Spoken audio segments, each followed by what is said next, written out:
SSC শিক্ষার্থীবৃন্দ, আজ আমরা তোমাদের হিসাব বিজ্ঞান বইয়ের গুরুত্বপূর্ণ একটা অধ্যায় লেনদেন, আর এই লেনদেনের প্রথম যে সৃজনশীল প্রশ্নটা এটা আমরা আজকে সমাধান করার চেষ্টা করব।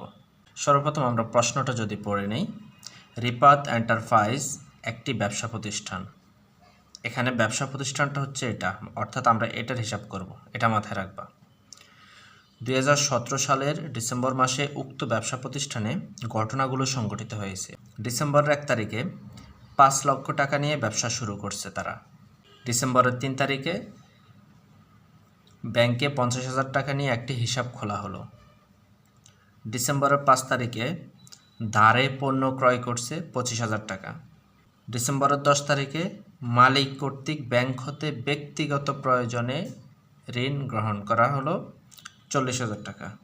ডিসেম্বরের 15 তারিখ 45,000 টাকার আসবাবপত্র ক্রয়ের ফরমায়েশ প্রদান করছে। ডিসেম্বরের 20 তারিখ পাওনাদারকে পরিশোধ 15,000 টাকা। এখন তোমাকে কোশ্চেন করছে তিনটা কোশ্চেন কি? ব্যবসায়িক লেনদেন নয় এমন ঘটনাসমূহ চিহ্নিত করে মোট পরিমাণ নির্ণয় করো। অর্থাৎ যে ঘটনাগুলো ঘটছে এখানে মোট 2, 4, 6টা ঘটনা ঘটছে। এই 6টা ঘটনার মধ্যে ব্যবসায়িক লেনদেন নয় এমন ঘটনাসমূহ চিহ্নিত করে মোট পরিমাণ নির্ণয় করতে বলছে। সেকেন্ড বলছে ঘটনাসমূহতে লেনদেন চিহ্নিত করে সমীকরণ পদ্ধতিতে তার কারণ ব্যাখ্যা করো। তারপরে বলছে হিসাব সমীকরণের উপর লেনদেনের প্রভাব দেখাও। যে লেনদেনগুলো ঘটছে এগুলার লেনদেনের প্রভাব দেখাতে বলছে। এখন শুরুতে আমি বলছি রিপাত এন্টারপ্রাইজ হচ্ছে ব্যবসায়ের আর্থিক অবস্থা পরিবর্তন ব্যতিরেকে অন্য কোনো কিছু ঘটলে সেটা লেনদেন হবে না। ঠিক আছে, এবার আমরা সলভ করার চেষ্টা করি। ক কোশ্চেনে যদি আনসার করি, ক কি বলছে? ব্যবসায়িক লেনদেন নয় এমন ঘটনাসমূহ চিহ্নিত করে মোট পরিমাণ নির্ণয়। তাহলে এখন আমরা লিখতে পারি ব্যবসায়িক, একটা হেডলাইন লিখব,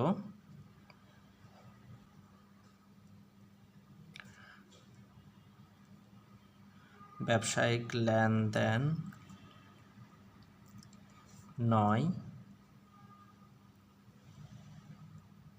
এমন ঘটনার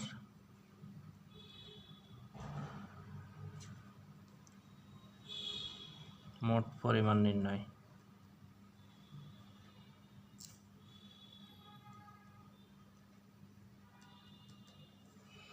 ডান। এখন আমরা এটার জন্য একটা চক তৈরি করি। তারিখ, বিবরণ, টাকা, এই তিনটা নামে আমরা তারিখ, বিবরণ, টাকা।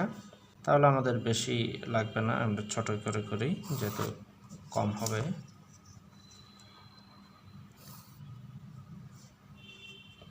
নিলাম হচ্ছে তারিখ। তোমরা সবসময় খেয়াল রাখবা যে তারিখ এবং টাকার গড়গুলো আগে রাখার জন্য, মানে সবার প্রথমে নিয়ে নিবা। ঠিক আছে, লেখা তুমি একটু আটো-সাটো করে লিখতে পারবা, বাট টাকার অ্যামাউন্টটা যদি আটো-সাটো করে লিখতে যাও তাহলে সমস্যায় পড়বা। ওকে, এখানে যদি আমি লিখি তারিখ, বিবরণ, বিবরণ মানে হচ্ছে ঘটনাটা আর কি, আর এটা হচ্ছে টাকা, এটা হচ্ছে প্রারম্ভিক টাকা, মানে হচ্ছে বিস্তারিত টাকা আর কি, এখানে হিসাব নিকাশ হয়। আর এটা হচ্ছে মোট টাকা যদি আমরা ধরি, বা এটাও টাকা লিখে রাখলে হয়, টাকা লিখে রাখলাম আমরা। তাহলে কোন ঘটনাগুলো আমাদের লেনদেন নয়? তো শুরুতে যদি আমরা ঘটনাগুলো আরেকবার পড়ার চেষ্টা করি, দেখো পাশে, ডিসেম্বরের 1 তারিখে 5 লক্ষ টাকা নিয়ে ব্যবসা শুরু করছে। তাহলে এটা তো ব্যবসায় টাকা আসছে, অর্থাৎ ব্যবসার যে মূলধন সেটাকে বাড়াইছে। যেহেতু বাড়াইছে এটা অবশ্যই কী হবে? লেনদেন হবে। ক্লিয়ার? ওকে, ডিসেম্বরের 3 তারিখ দেখি আমরা, ব্যাংকে 50,000 টাকা দিয়ে একটি হিসাব খোলা হলো। অর্থাৎ ব্যবসায়ের প্রয়োজনে ব্যাংকে একটা 50,000 টাকার একটা হিসাব খুলছে, মানে হচ্ছে ব্যাংকে 50,000 টাকা জমা রাখছে। ক্লিয়ার? হ্যাঁ, তার মানে ব্যবসা থেকে টাকা চলে গেছে, ব্যাংকে জমা হয়েছে, অর্থাৎ ব্যবসায়ের যে একটা আর্থিক পরিবর্তন সেটা ঘটাইছে। সুতরাং এটাও লেনদেন। ডিসেম্বরের 5 তারিখ দেখি, ধারে পণ্য ক্রয় 25,000 টাকা।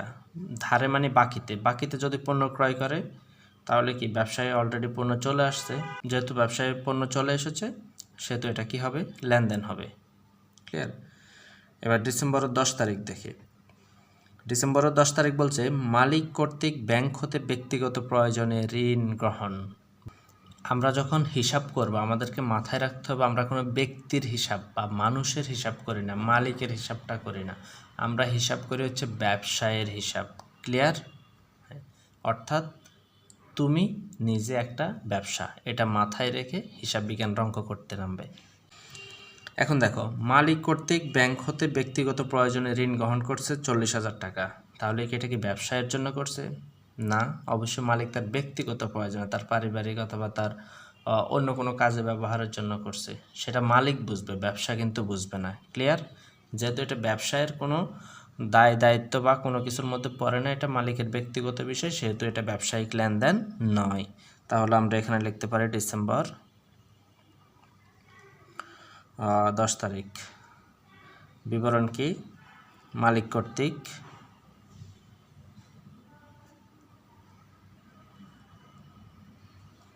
ব্যক্তিগত প্রয়োজনে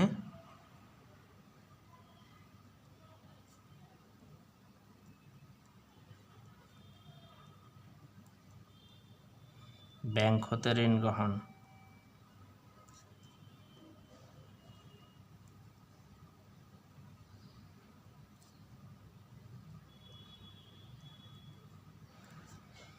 কত টাকা? 40,000 টাকা গ্রহণ করছে। ক্লিয়ার? তারপরে আমাদের ডিসেম্বরের 15 তারিখ কি বলছে দেখো, 45,000 টাকার আসবাবপত্র ক্রয়ের ফরমায়েশ প্রদান করছে। ফরমায়েশ বিষয়টা বুঝো। ফরমায়েশ মানে হচ্ছে আমি কোনো কিছুর জন্য অর্ডার দিছি, টাকা লেনদেনটা হয় নাই, মানে আর্থিক যে পরিবর্তন সেটা হয় নাই, জাস্ট ফরমায়েশ দিছে, অর্ডার দিছে। ক্লিয়ার?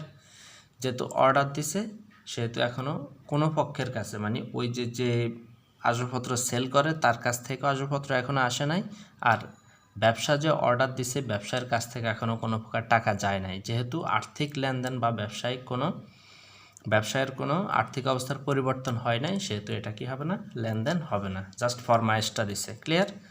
এটা ব্যবসায়িক কোনো লেনদেন নয়। তাহলে আমরা লিখব ডিসেম্বর 15 তারিখ।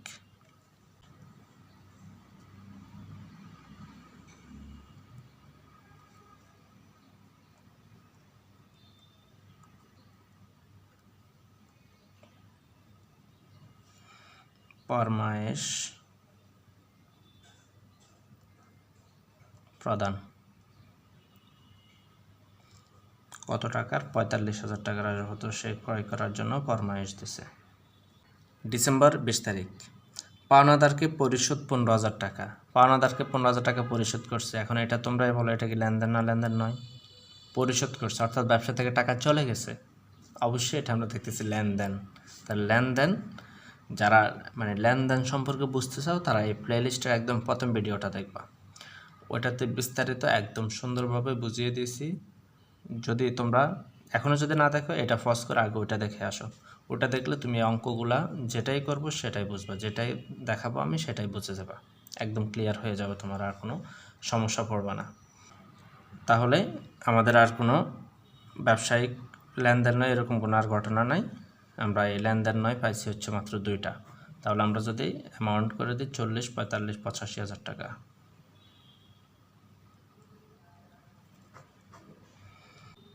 খ নাম্বার। খ কি বলছে দেখো, ঘটনাসমূহ হতে লেনদেন চিহ্নিত করে সমীকরণ পদ্ধতিতে তার কারণ ব্যাখ্যা করো। লেনদেন সমূহের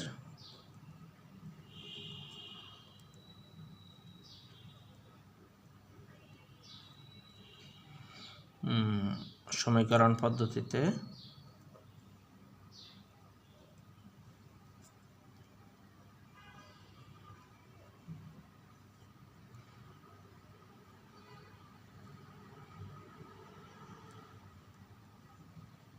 কারণসহ ব্যাখ্যা।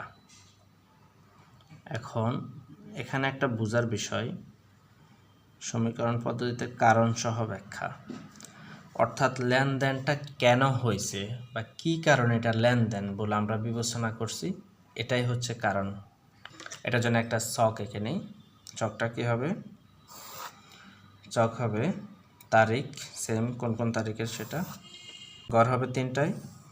একটা হচ্ছে তারিখ, কোন কোন তারিখের সেটা লেনদেন, তারপর হচ্ছে নর্মালি যেটা হয় আর কি লেনদেন কিনা, মানে এটা হচ্ছে আইডেন্টিফিকেশন যে এটা আসলে লেনদেন কিনা, এটা একটা দেওয়া আর কি, অথচ উপরে আমরা বলেই দিচ্ছি যে এগুলো লেনদেন। ক্লিয়ার? এখন আমি যদি বলি একটা হচ্ছে কি তারিখ, তারপর হচ্ছে লেনদেন কিনা, এটা অবশ্যই লেনদেনে বলছে এখানে, লেনদেন কিনা। আচ্ছা, এটা লেনদেন কিনা সেটা হওয়ার কারণ হচ্ছে এখন তোমার যদি বলে লেনদেন কিনা বা সবগুলা ঘটনার যদি একসাথে কারণ ব্যাখ্যা চাইতো তাহলে তোমার এটা একদম ঠিক, এখানে লেনদেন কিনা লেনদেন নয় এভাবে আসতো। তারপরে এখানে হচ্ছে কারণ,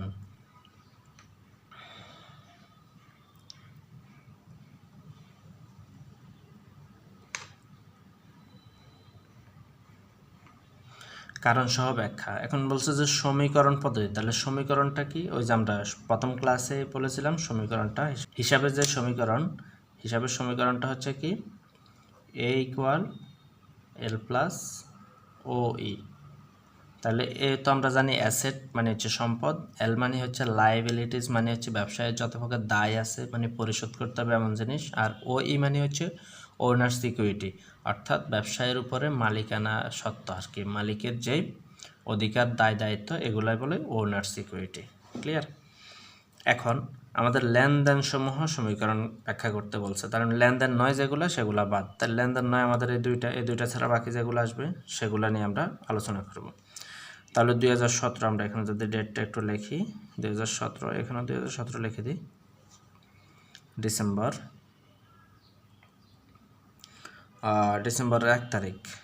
দেখো 1 তারিখ বলছে যে 5 লক্ষ টাকা নিয়ে ব্যবসা শুরু করা হলো, 5 লক্ষ টাকা নিয়ে ব্যবসা শুরু করা হলো। তাহলে 5 লক্ষ টাকা নিয়ে যখন ব্যবসা শুরু করছে কি হয়েছে? এটা একটা লেনদেন হয়েছে, তাহলে এটা কি হবে? লেনদেন। এখন লেনদেন কেন হয়েছে এটার কারণ লাগবে না? কেন লেনদেন হয়েছে আর এটার উপর প্রভাবটা কি পড়ছে সেটা আমরা দেখি একটু। এখানে যদি আমরা লিখি নগদ টাকা নিয়ে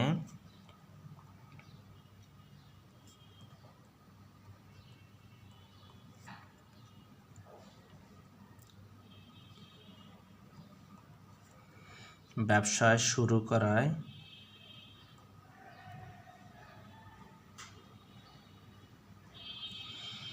নগদ টাকা নিয়ে ব্যবসা শুরু করায় ব্যবসায়ের উপরে কী প্রভাব পড়ছে? ব্যবসায় দেখো নগদ টাকা একটা সম্পদ। ক্লিয়ার? এই জিনিসগুলা তুমি যখন এই কাজগুলা করতে যাবে তোমার মাস্ট সম্পদ, দায়, আয়, ব্যয়, যাবতীয় যে ইয়াগুলো আছে এগুলা তোমাকে আগে জানতে হবে।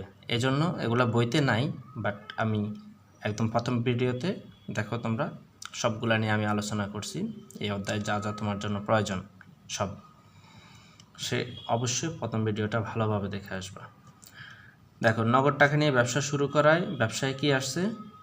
নগদ টাকা। নগদ টাকা একটা সম্পদ, তরল সম্পদ, মানে হচ্ছে চলতি সম্পদ আর কি।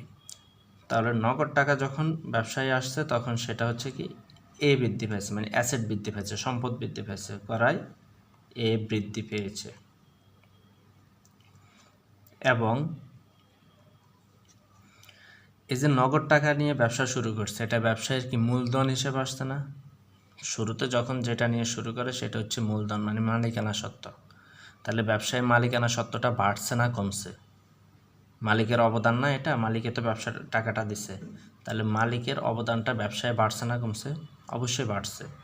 তাহলে ও ই বৃদ্ধি পেয়েছে, কেমন? এ বৃদ্ধি এবং ও ই বৃদ্ধি পেয়েছে।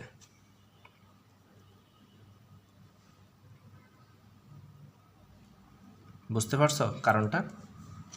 সিম্পল। এই প্রথমটা একটু সময় লাগছে বোঝানোর জন্য, পরেগুলো দেখবো অটোমেটিক তোমরা বুঝতেছো ক্লিয়ার। এটা ইন্ডিভিজুয়াল রাখা হয়েছে।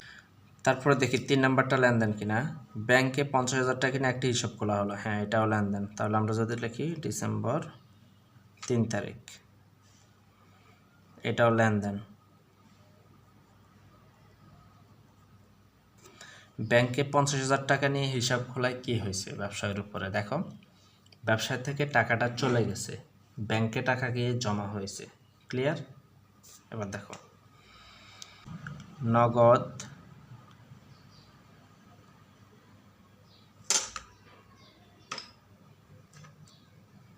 টাকা নিয়ে ব্যাংকে হিসাব খুলছে, অর্থাৎ টাকাটা ব্যাংকে জমা রাখছে। ব্যাংকে হিসাব খোলায়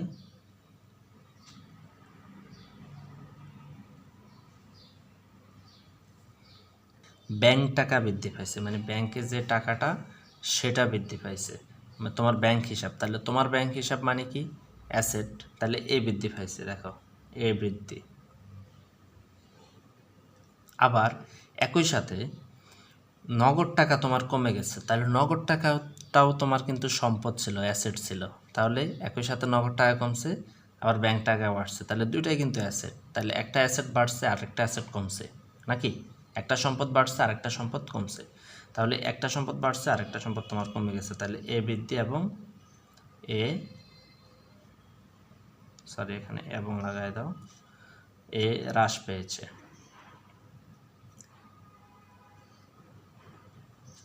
একটু ডিফিকাল্ট মনে হচ্ছে না? এখানে দুইটাই কিন্তু সম্পদ।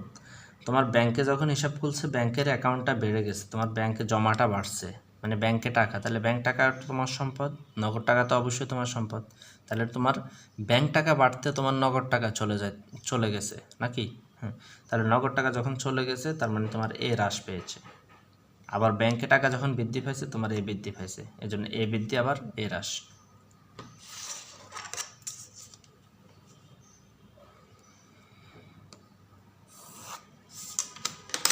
এখন ডিসেম্বর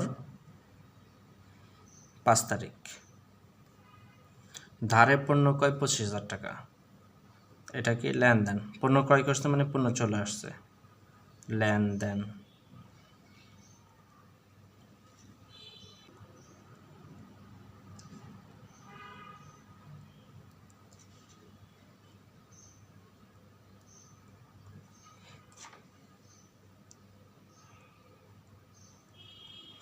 ধারে পণ্য ক্রয়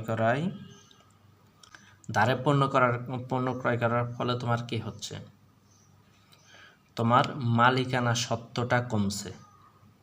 মালিকানা সত্ত্ব মানে কি? ব্যবসায়ের একটা দায়িত্ব বাড়ছে, নাকি? দায় হয়েছে। তাহলে ব্যবসায়ের যদি দায়িত্ব বাড়ে, সেটা মালিকানা সত্ত্বকে কমিয়ে দেয়।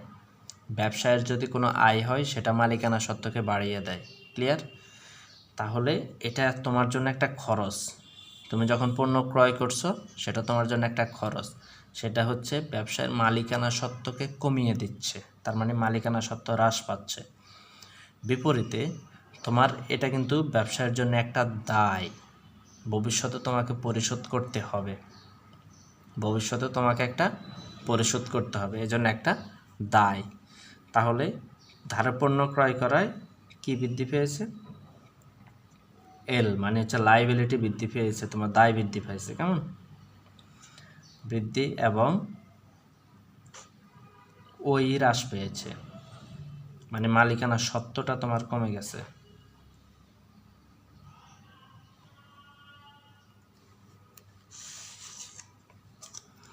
এখন এগুলা বোঝার জন্য যে একদম প্রথম ভিডিওটা তোমাকে ভালোভাবে দেখতে হবে, যেটা তোমাদের বইতে এত ওয়াইডলি বিস্তারিত বা আলোচনা করা হয় নাই, যেটা আমি তোমাদের জন্য সুবিধার জন্য খুব ওয়াইডলি আলোচনা করছি।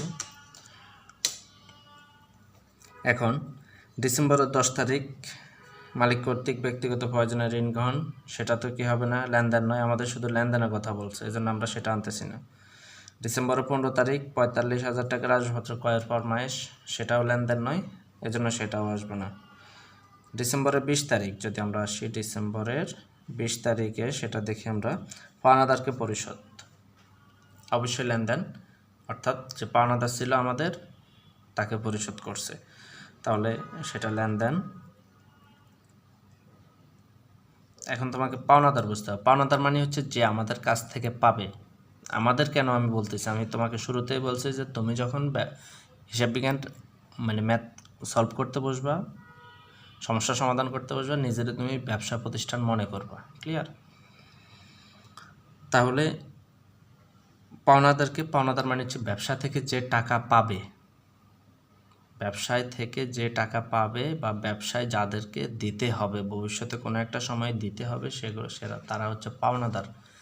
আর যাদের কাছ থেকে ব্যবসা পাবে তারা হচ্ছে দেনাদার, মানে ব্যবসায়ের নিকট দিবে।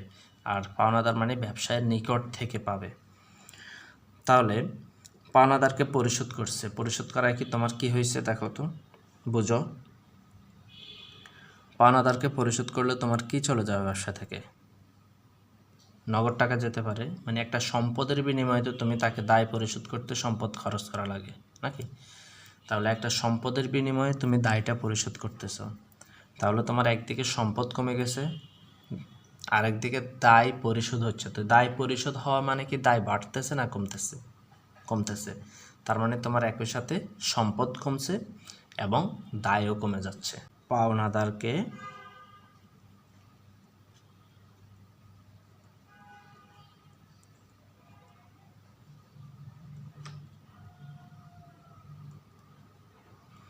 পরিশোধ করায় কি হয়েছে? এ হ্রাস পাইছে, মানে হচ্ছে তোমার নগদ টাকা চলে গেছে, এ হ্রাস। এবং একই সাথে তোমার যে লাইবিলিটি মানে দায় ছিল, সে দায়টা কমে গেছে, অর্থাৎ এল কমে গেছে, এল হ্রাস পেয়েছে।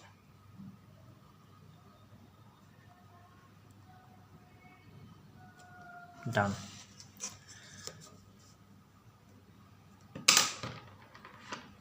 এই তো তোমার আনসার এখানে শেষ।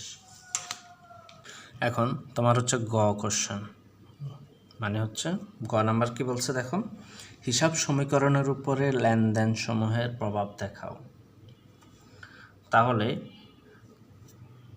এখানে আরেকটা কিছু বলতে পারে, চকের মাধ্যমে উপস্থাপন করো, অথবা বিবরণী চকে দেখাও, অথবা হিসাব সমীকরণের উপরে লেনদেনের প্রভাব দেখাও। যতভাবে তোমার যে প্রভাব জিনিসটা তোমার মেনশন করবে, উল্লেখ করবে, তখন তুমি বুঝে নিবা যে তোমাকে ট্যাবুলার চক বলো, আর যে চকের মাধ্যমে তোমার এটা দেখাতে হবে, লেনদেনের যে প্রভাবটা সেটা দেখাতে হবে। তাহলে আমরা যদি এখানে বলি, তাহলে দেখো হিসাব সমীকরণের উপরে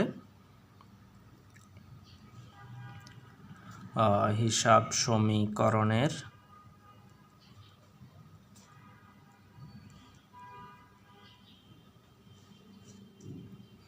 উপর লেনদেন সমূহের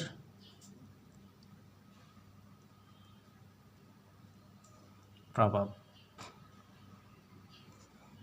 দেখানো হলো।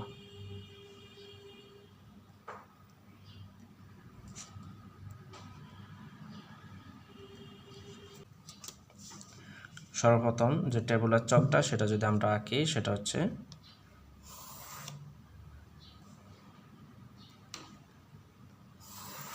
আঁকতেছি, একদম শেষ যে ঘরটা সেটা হবে তোমার মালিকানা সত্ত্ব, তারিখ,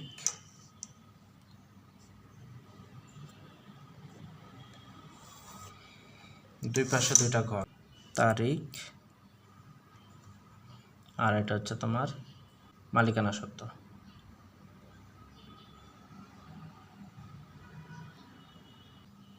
তোমার কয়টা সম্পদের কয়টা কলাম হবে, দায়ের কয়টা কলাম হবে, সেটা তোমাকে আগে খুঁজে খুঁজে বের করে নিতে হবে।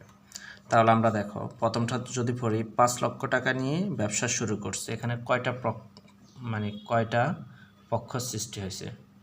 একটা হচ্ছে আমার মালিকানা সত্ত্ব বাড়ছে, আর একটা হচ্ছে সম্পদ বাড়ছে নাকি? তার মানে আমরা পাচ্ছি হচ্ছে সম্পদ। সেটা কি বাড়ছে দেখো, নগদ টাকা নিয়ে ব্যবসা শুরু করায় নগদ বাড়ছে, তার মানে নগদ একটা পাইছি। অপরদিকে হচ্ছে মালিকানা সত্ত্ব বাড়ছে, মালিকানা সত্ত্ব। ক্লিয়ার? মানে মূলধন বাড়ছে আর কি। এটা হচ্ছে প্রথম লেনদেন থেকে আমরা দুইটা কলাম পাইছি। এবার দেখো 3 তারিখে বলছে ব্যাংকে 50,000 টাকা দিয়ে হিসাব খোলা হলো। তাহলে ব্যাংকে যখন হিসাব খুলছে, দেখো তোমার নগদ টাকা চলে গেছে, তার মানে নগদ নামে একটা কলাম আমরা পাইছি, তার মানে আর লেখা লাগতেছে না, এটার উপর প্রভাব ফেলবে। দ্বিতীয়ত নতুন আরেকটা পাইছি হচ্ছে ব্যাংক নামে, সম্পদ নামে আরেকটা, মানে ব্যাংক সম্পদ যে ব্যাংক নামে আরেকটা কলাম আমরা পাইছি। তারপরে ধারে পণ্য ক্রয় করছে, ধারে পণ্য ক্রয় করার ফলে কি হয়েছে, পাওনাদার সৃষ্টি হয়েছে আমাদের, তাহলে আমরা পাওনাদার নামে একটা কলাম পাইছি। বিপরীতে ধারে পণ্য ক্রয় করায় কি হয়েছে, আমাদের মালিকানা সত্ত্ব ওই সময় হ্রাস পাইছিল, তার মানে মালিকানা সত্ত্বটা একবার নিয়েছি আর নেওয়া লাগতেছে না, তাহলে আমরা অলরেডি 4টা কলাম পেয়ে গেছি কিন্তু। তারপর হচ্ছে তোমার মালিক কর্তৃক ব্যাংক হতে, এগুলো তো মালিক কর্তৃক ব্যাংক হতে ব্যক্তিগত প্রয়োজনে ঋণ গ্রহণ, এটা লেনদেন নয়, অতএব এটার কোনো কাজ নাই। 45,000 টাকার আসবাবপত্র ক্রয়ের ফরমায়, সেটারও কোনো কাজ নাই। পাওনাদারকে পরিশোধ করছে 15,000 টাকা, তাহলে 15,000 টাকা যখন পাওনাদারকে পরিশোধ করছে, তোমার কি গেছে, দুইটা দিক প্রভাবিত করে দেখো, নগদ টাকাও কমে গেছে, পাওনাদারও কমে গেছে, তার মানে তোমার আর নতুন লাগতেছে না। অর্থাৎ আমরা কলাম পাইছি কয়টা, 1 2 3 4টা, টোটাল 4টা। তাহলে আমাদের নগদ হচ্ছে সম্পদ, ব্যাংক হচ্ছে সম্পদ, পাওনাদার হচ্ছে দায়, আর মালিকানা সত্ত্ব তো মালিকানা সত্ত্বই ওই। ক্লিয়ার? এখন আমরা সে আলোকে কলামগুলো করে ফেলি। আমরা একটা মালিকানা সত্ত্ব নিয়ে ফেলছি, আর এটার মাঝখান দিয়ে যদি আমরা একটু ডিভাইড করে দিই, এটা যদি আমরা একটু ইকুয়াল দিই, মানে এটা ইকুয়াল, এটা সমান এটা, আর এগুলার আমরা মাঝখান দিয়ে একটু আর একটু যদি কাস্টমাইজ করি আর কি। কাস্টমাইজ করার মানে হচ্ছে এই 5টা হচ্ছে সম্পদ, এটার নাম হবে L+OE, অর্থাৎ এই পুরাটা হচ্ছে তোমার এই ইকুয়ালের এই পাশে হচ্ছে L+OE, আর এই পাশটা হচ্ছে তোমার কি সম্পদ, মানে হচ্ছে A, তাহলে A = L+OE। এখন তোমার এ সম্পদের ভিতরে কয়টা জিনিস আছে, সম্পদের ভিতরে মাত্র তুমি কয়টা পাইছো, নগদ পাইছো আর ব্যাংক পাইছো, তাহলে আমরা মাত্র 2টা কলাম পাইছি, নগদ ব্যাংক 2টা নিলাম, আর এখানে শুধু পাওনাদার একটা, লাইবিলিটির জন্য একটা পাইছি, মানে লাইবিলিটি মাত্র একটা আমাদের।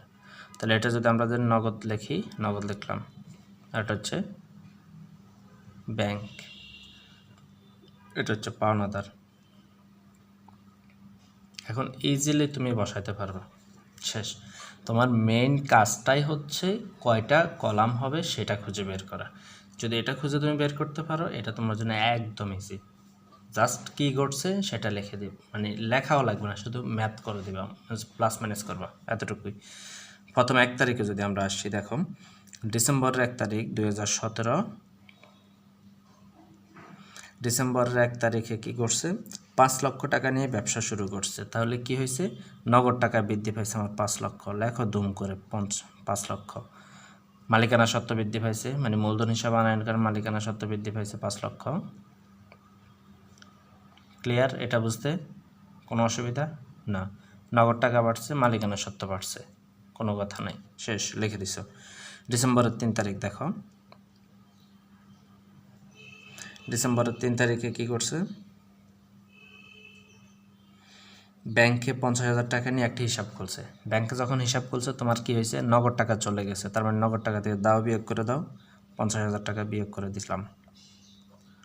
বিপরীতে টাকাটা কোথায় গেছে, মালিকানা সত্ত্ব দিয়ে গেছে, না পাওনাদারে গেছে, না ব্যাংকে গেছে, ব্যাংকে গেছে। তাহলে ব্যাংকে টাকা বাড়ছে না কমছে, বাড়ছে, বাড়ছে মানে প্লাস। এই ব্র্যাকেট দ্বারা মূলত অ্যাকাউন্টিংয়ে ব্র্যাকেট দ্বারা মাইনাস ফিগার বোঝায়। ক্লিয়ার? এটা মাথায় রাখবা। তাহলে দেখো, তোমার যখন 2টা হয়ে গেছে, তুমি এখন প্লাস মাইনাস করতে পারতেছো। এখন তুমি প্লাস মাইনাস করে দিবা, প্লাস মাইনাস করে দাও। এখানে যদি প্লাস মাইনাস করার কথা হয়, সেটাই 5 লক্ষই থাকে, মানে ব্যালেন্স আর কি, ব্যালেন্স 5 লক্ষই নামবে। এখানে তো কিছুই নাই, নামবে না, এখানে 50,000 নামতেছে। ক্লিয়ার? মানে এখানে প্লাস মাইনাস করলে 50,000, এখানে প্লাস মাইনাস করলে কত, 4,50,000। এখন তোমার ম্যাথ কোথায় ভুল হচ্ছে তুমি এখানে বুঝে ফেলবা। তুমি হিসাব করবা, এই যে ইকুয়াল চিহ্ন আছে, ইকুয়ালটা, ইকুয়ালের এই পাশে যে পরিমাণ টাকা আছে, এই পাশে ব্যালেন্সে সেই পরিমাণ থাকে কিনা। যদি যেখানে দেখবা যে গন্ডগোল আছে, বুঝবা যে তোমার সেখানেই তোমার ম্যাথ ভুল হয়েছে। এই পাশে আসে 5 লক্ষ, এই পাশে দেখো 50,000 আর হচ্ছে 4,50,000, দুইটা মিলে 5 লক্ষ। ইকুয়াল মানে হচ্ছে এই হিসাব সমীকরণ কি আমরা জানি, এ ইকুয়াল এল প্লাস ওই, অর্থাৎ তোমার যে পরিমাণ সম্পদ আছে সেই পরিমাণ একই পরিমাণ দায় এবং মালিকানা সত্ত্ব থাকবে ব্যবসায়ে। এটা হচ্ছে আমার ব্যালেন্স। একটা পরবর্তী লেনদেন কি আছে, দ্বারে পণ্য ক্রয় করছে 25,000 টাকা। তাহলে 25,000 টাকা কবে করছে, 5 তারিখে। দ্বারে পণ্য ক্রয় করায় কি হয়েছে, আমার দ্বারে পণ্য ক্রয় করায় কি হয়েছে, আমার পাওনাদার বৃদ্ধি পাইছে। কত, 25,000 টাকার পাওনাদার বৃদ্ধি পাইছে। তাহলে এ বরাবর যদি আমি লিখি 25,000 টাকার আমার পাওনাদার বৃদ্ধি পাইছে। বিপরীতে এটা কি নগদ টাকা কমাইছে না বাড়াইছে, না। ব্যাংকে টাকা বাড়াইছে কমাইছে, না। মালিকানা সত্ত্ব, হ্যাঁ মালিকানা সত্ত্ব হ্রাস করছে। হ্রাস করছে কীভাবে, যদি আমরা কোনো প্রকার খরচ করি তাহলে সেই খরচটা আমাদের মালিকানা সত্ত্বকে কমায়, আর যদি কোনো প্রকার আয় করি সেই আয়টা মালিকানা সত্ত্বকে বাড়ায়। তাহলে এটা আমার মালিকানা সত্ত্বকে কমাইছে 25,000 টাকা। দুটা হয়ে গেছে, এখন আমরা প্লাস মাইনাস করে দেব।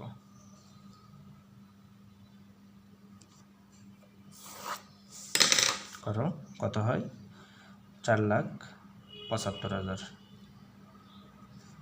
এখানে 25,000, এখানে সেম ব্যালেন্সটা নেমে আসবে 50,000, এখানে 4,50,000, যেহেতু এখানে কোনো কাজ হয় নাই সেম ব্যালেন্সটাই নেমে আসবে। এখন তুমি আবার মিলিয়ে দেখতে পারো, 45 50 কত, 5 লাখ, মানে 4,50,000 আর 50 5 লাখ, 25 আর হচ্ছে 4,75,000 5 লাখ, ঠিক আছে। তার মানে এখনও ভুল হয় নাই। এখন এটা হচ্ছে আমাদের ব্যালেন্স। পরেরটা তো লেনদেন নয়, সেটাও আসবে না। 15 ডিসেম্বর সেটাও আসবে না, 20 ডিসেম্বর। তাহলে ডিসেম্বর 20 তারিখ যদি আমরা লিখি, পাওনাদারকে পরিশোধ, পাওনাদারকে যদি পরিশোধ করছে তাহলে নগদ টাকা দিয়ে পরিশোধ করছে, তাহলে নগদ টাকা থেকে পাওনাদার চলে যাবে 15,000 টাকা কমে গেছে, ক্লিয়ার। বিপরীতে পাওনাদার কমছে না বাড়ছে, পাওনাদারকে যখন আমরা পরিশোধ করি পাওনাদার বাড়ে না কমে, মানে আমাদের হিসাব আমরা করতেছি কিন্তু তার হিসাব তার কাছে, পাওনাদার বাড়ে না কমে, পাওনাদার আমাদের জন্য পাওনাদার কমে যায়, তাহলে আমরা পাওনাদার থেকেও কমাইয়া দেব 15,000।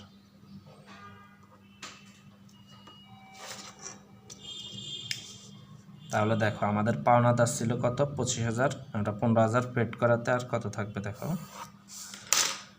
এখানে 4,75,000 আর এখানে হচ্ছে তোমার 15 কমে গেলে আর থাকে 10,000, ক্লিয়ার। আর এটা হচ্ছে কত, 50,000, এটা কত 15,000 গেছে 45 15 4,35,000,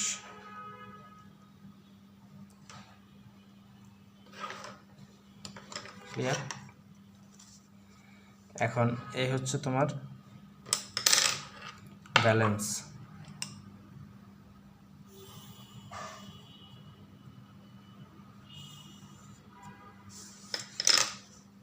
এখন পেন্সিল দিয়ে ঘর করবা, তাহলে তোমার সুবিধা হবে কি, এটা এখন মুছে দিতে পারবা, এটা এখন মুছে দিবে, যেহেতু আমার কাছে রাবার নাই সেহেতু আমি মুছতেছি না।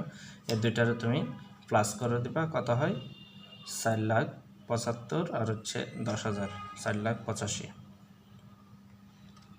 4,85,000 টাকা তোমার হচ্ছে ব্যালেন্স।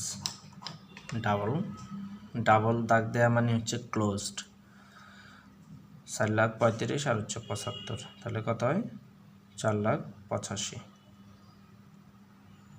4,35,000 আর হচ্ছে 50, 4,85,000, ডাবল ক্লোজ করে দেবা। যেখানে ডাবল ক্লোজ করবা তার ঠিক একটু নিচ দিয়ে শেষ তোমার ম্যাথ। এই হচ্ছে তোমার ফলাফল, একদম ইজি না, একদম ইজি। জাস্ট তোমার এখানে কাজটা কি, শুধু এই যে ঘরগুলা মানে কয়টা কলাম হবে সেটা বের করা।